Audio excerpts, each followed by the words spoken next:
वहीं बंगाल में दंगाई लगातार बेकाबू होते जा रहे हैं। मुर्शिदाबाद के बाद साउथ 24 परगना और फिर जाफराबाद में भी हिंसा फैल गई।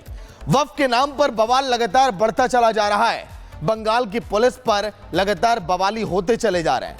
ये हावी आखिर क्यों हो रहे हैं? असुरक्षा भावना, मुर्शिदाबाद में हिंदुओं की मांग कि बीएसएफ को स्थायी तौर पर वहां तैनात किया जाए। हिंदुओं का लगातार पलायन क्यों? वहां पर लगातार हिंदुओं की आस्था के साथ खिलवाड़ क्यों? रिपोर्ट आप देखिए। वक्त की भी पवित्र भावना का सम्मान होगा। मुसलमान नौजवानों को साइकिल के पंक्चर बना करके जिंदगी नहीं गुजारनी पड़ती।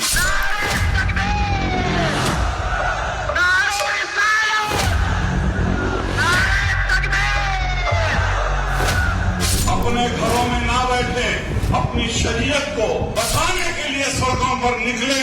लड़ाई जारी रहेगी, खत्म नहीं, और जो कुर्बानी देनी पड़े।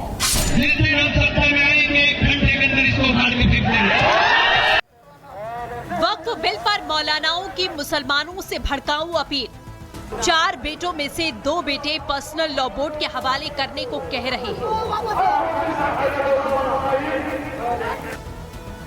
दिल्ली हो, हैदराबाद हो, मौलाना हर जगह जाकर ये धमकी दे रहे हैं कि वक्फ के खिलाफ कुर्बानी देनी पड़े तो कुर्बानी देंगे। लड़ाई जारी रहेगी, खत्म नहीं, और जो कुर्बानी देनी पड़े। पहले भी दी गई है, आज़ादी से पहले भी कुर्बानियां दी।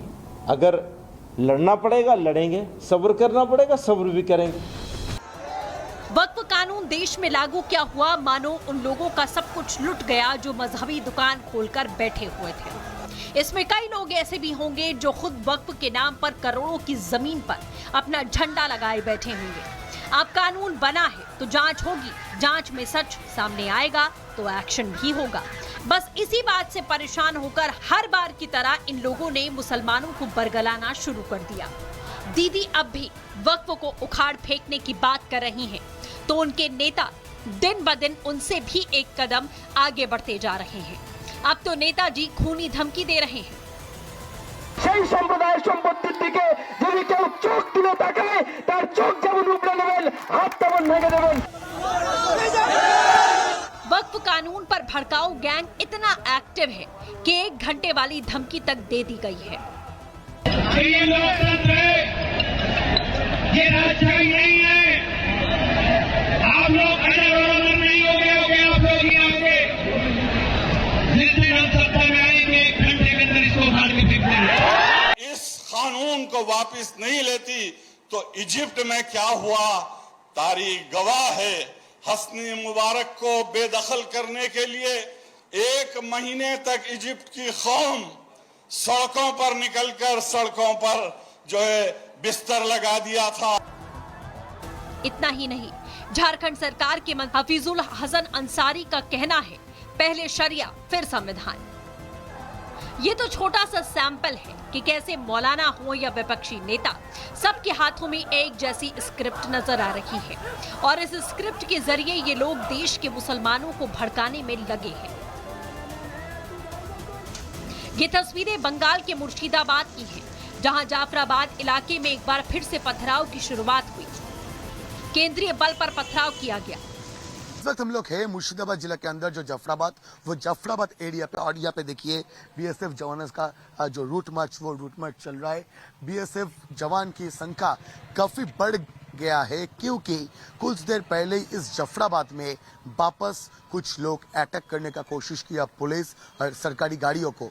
और देखिए इस वक्त जो बीएसएफ जवान से सारे जवान मिलके इधर काफी भारी मात्रा में बीएसएफ जवानों को तैनात किया गया और इधर सब मिलके कोई नई अशांति, कोई नई घटना ना घटे, इस विषय का सुनिश्चित करने का काम कर रहे हैं। मुर्शिदाबाद के घरों में लूटपाट हुई, घरों में तोड़फोड़ की गई। लोग केंद्र सरकार से अपील कर रहे हैं कि उन्हें सुरक्षा दी जाए। एक तो स्थायी बीएसएफ कैंप होना चाहिए और एरिया में शांति श्रृंखला से सब रह सके, सबका काम धाम ठीक से चले, यही हम लोग चाहते हैं। बीएसएफ आने के बाद में माहौल पूरी शांति की तरफ आगे आ रहा है था। हाँ, और हम लोग को चाहते हैं कि इसलिए स्थायी परमानेंट बीएसएफ कैंप यहाँ होना चाहिए एकदम, तभी आदमी यहाँ से शांति से रह पाएगा एकदम। हम लोग एमपी के सामने बोले, जो फौज आने के बाद परिस्थिति बहुत सुधर गया है और आदमी घर से निकल पा रहा है। लेकिन जब फौज नहीं आए थे तो यहाँ हर कोई डर के मारे, संशय के मारे अपने घर से निकल नहीं पा रहे थे। तो हम लोग एक ही दाबी किए, यहाँ परमानेंट एक बीएसएफ कैंप होने से हम लोग को एरिया शांत रहेगा और हम लोग अच्छा से रह पाएंगे। वहीं पश्चिम बंगाल के दक्षिण 24 परगना में वक्फ कानून के विरोध में मुस्लिम समाज की तरफ से सड़क जाम कर जमकर नारेबाजी की गई।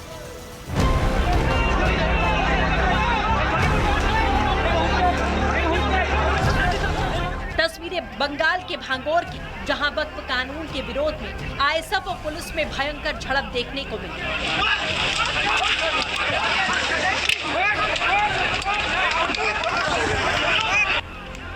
वहीं इन सब के बीच में बीजेपी आरोप लगा रही है कि ममता बनर्जी के संरक्षण में सब कुछ हो रहा है।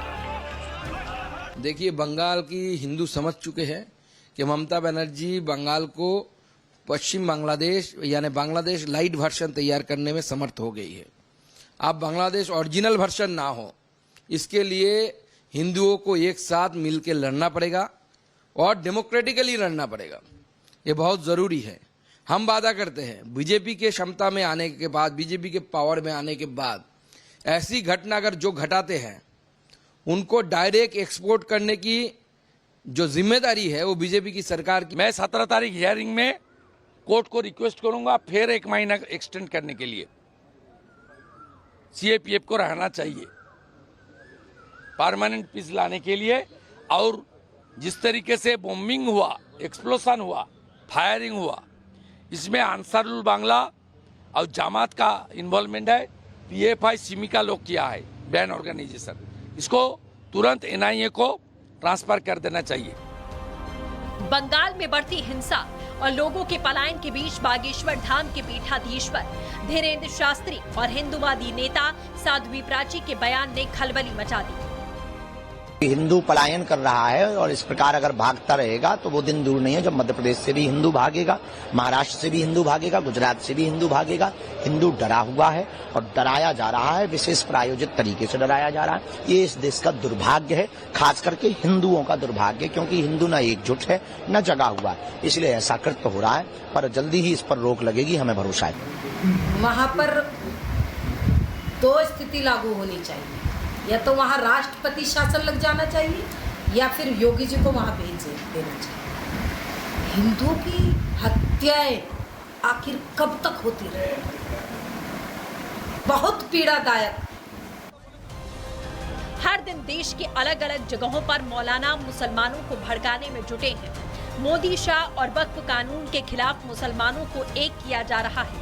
कल जहां दिल्ली में तो आज हैदराबाद में AIM-PLB की बड़ी मीटिंग हुई और ये मीटिंग 19 अप्रैल को होने वाले प्रोटेस्ट की तैयारी पर चर्चा के लिए है। विरोध करने वाले विरोध करते रहेंगे, लेकिन पीएम मोदी का संदेश साफ है कि देश के हर तबके का विकास किया जाएगा और इसके लिए चाहे कितने भी कानून बनाने पड़े, और वक्फ कानून इसका लेटेस्ट उदाहरण है। वक्फ के नाम पर लाखों हेक्टेयर जमीन पूरे देश में है और ये भूमाफिया किसकी जमीन लूट रहे थे? ये दलित की जमीन लूट रहे थे, पिछड़ों की जमीन लूट रहे थे, आदिवासी की जमीन लूट रहे थे, विधवा महिलाओं की संपत्ति लूट रहे थे।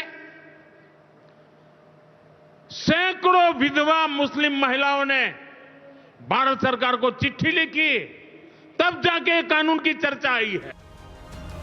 वक्फ कानून पर मोदी की टीम बिल्कुल क्लियर है। भड़काने वाले मौलाना चाहे जितना भड़का लें, मोदी ने जो बोला है वो करके दिखाया है। लेकिन सवाल है, क्या देश में संविधान से बड़ा शरिया हो चुका है?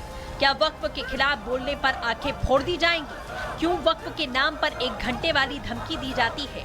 क्यों वक्फ के नाम पर कुर्बानी देने की बात की जा रही है? Bureau report, Republic Bharat.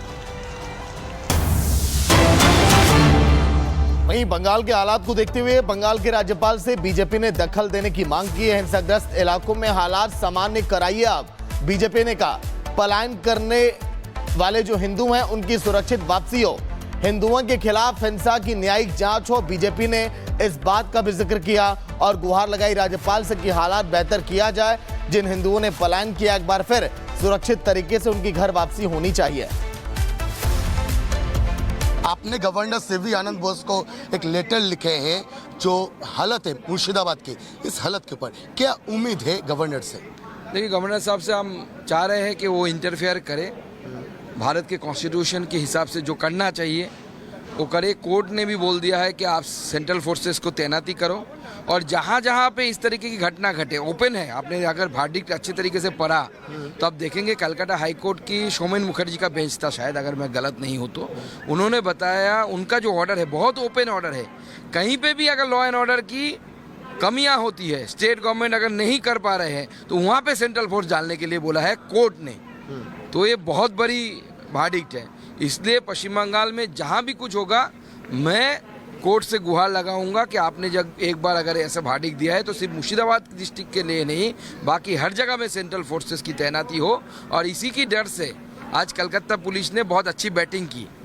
काफी लोग ये भी कह रहे हैं कि कलकत्ता पुलिस के ये जो बैटिंग के बारे में आप बात कर रहे हैं, ये बस एक आईवाश है।